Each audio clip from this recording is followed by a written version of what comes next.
ಎಲ್ರಿಗೂ ನಮಸ್ಕಾರ. Welcome back to my channel. ನಾನಿವತ್ತು ನಿಮಗೆ ತುಂಬಾ ಕ್ವಿಕ್ಕಾಗಿ ಆಗುವಂತಹ ಹಾಗೆ ತುಂಬ ಸಿಂಪಲ್ಲಾಗಿ ಹೆಲ್ದಿಯಾಗಿರುವಂತಹ ಕ್ಯಾರೆಟ್ ಪಲ್ಯನ ಹೇಗೆ ಮಾಡ್ಕೊಳ್ಳೋದು ಅಂತ ರೆಸಿಪಿನ ಶೇರ್ ಮಾಡ್ಕೊಳ್ತಾ ಇದ್ದೀನಿ. ತುಂಬಾ ಚೆನ್ನಾಗಿರುತ್ತೆ. ನೀವು ಒಂದ್ಸಲ ಈ ರೆಸಿಪಿನ ಟ್ರೈ ಮಾಡಿ.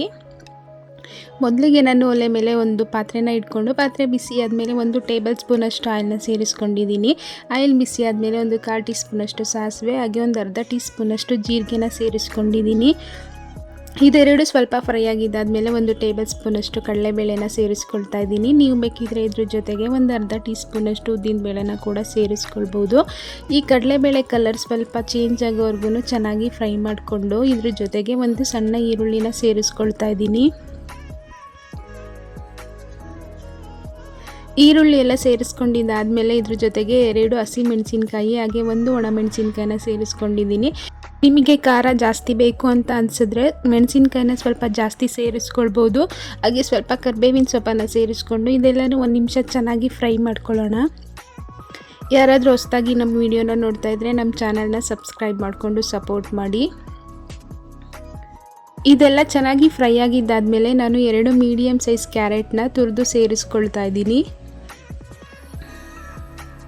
ಕ್ಯಾರೆಟು ನಮ್ಮ ಹೆಲ್ತ್ಗೆ ತುಂಬಾ ಒಳ್ಳೆಯದು. ಈ ಥರ ಎಲ್ಲ ರೆಸಿಪಿಗಳನ್ನ ಮಾಡ್ಕೊಳ್ಳಿ, ತುಂಬಾ ಚೆನ್ನಾಗಿರುತ್ತೆ.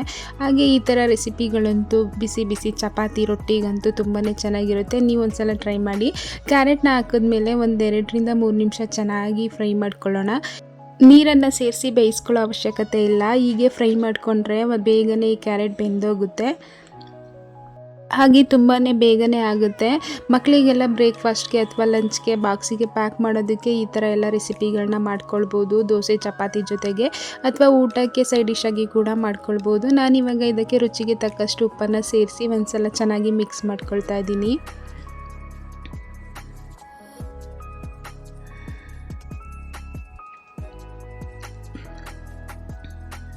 ಎಲ್ಲ ಮಿಕ್ಸ್ ಮಾಡ್ಕೊಂಡಿದ್ದಾದಮೇಲೆ ಈಗ ಆಲ್ಮೋಸ್ಟ್ ಕ್ಯಾರೆಟ್ ಬೆಂದಿದೆ. ನಾನಿವಾಗ ಇದಕ್ಕೆ ಫ್ರೆಶ್ಶಾಗಿ ತುರ್ಕೊಂಡಿರುವಂತಹ 2ರಿಂದ 3 ಟೇಬಲ್ ಸ್ಪೂನಷ್ಟು ತೆಂಗಿನಕಾಯಿ ತುರಿನ ಸೇರಿಸ್ಕೊಂಡಿದ್ದೀನಿ.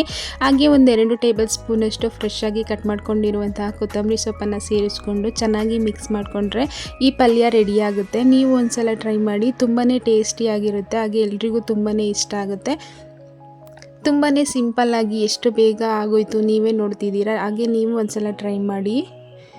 ನಾನಿವತ್ತು ಚಪಾತಿಗೆ ಈ ಪಲ್ಯನ ಮಾಡಿದ್ದೆ. ತುಂಬಾ ಚೆನ್ನಾಗಿತ್ತು. ಹಾಗೆ ಈ ವಿಡಿಯೋ ಇಷ್ಟ ಆಗಿದ್ರೆ ಲೈಕ್ ಮಾಡಿ, ಶೇರ್ ಮಾಡಿ, ಕಮೆಂಟ್ ಮಾಡಿ. ನಮ್ಮ ಚಾನಲ್ನ ಸಬ್ಸ್ಕ್ರೈಬ್ ಮಾಡಿಕೊಂಡು ಸಪೋರ್ಟ್ ಮಾಡಿ. Thanks for watching.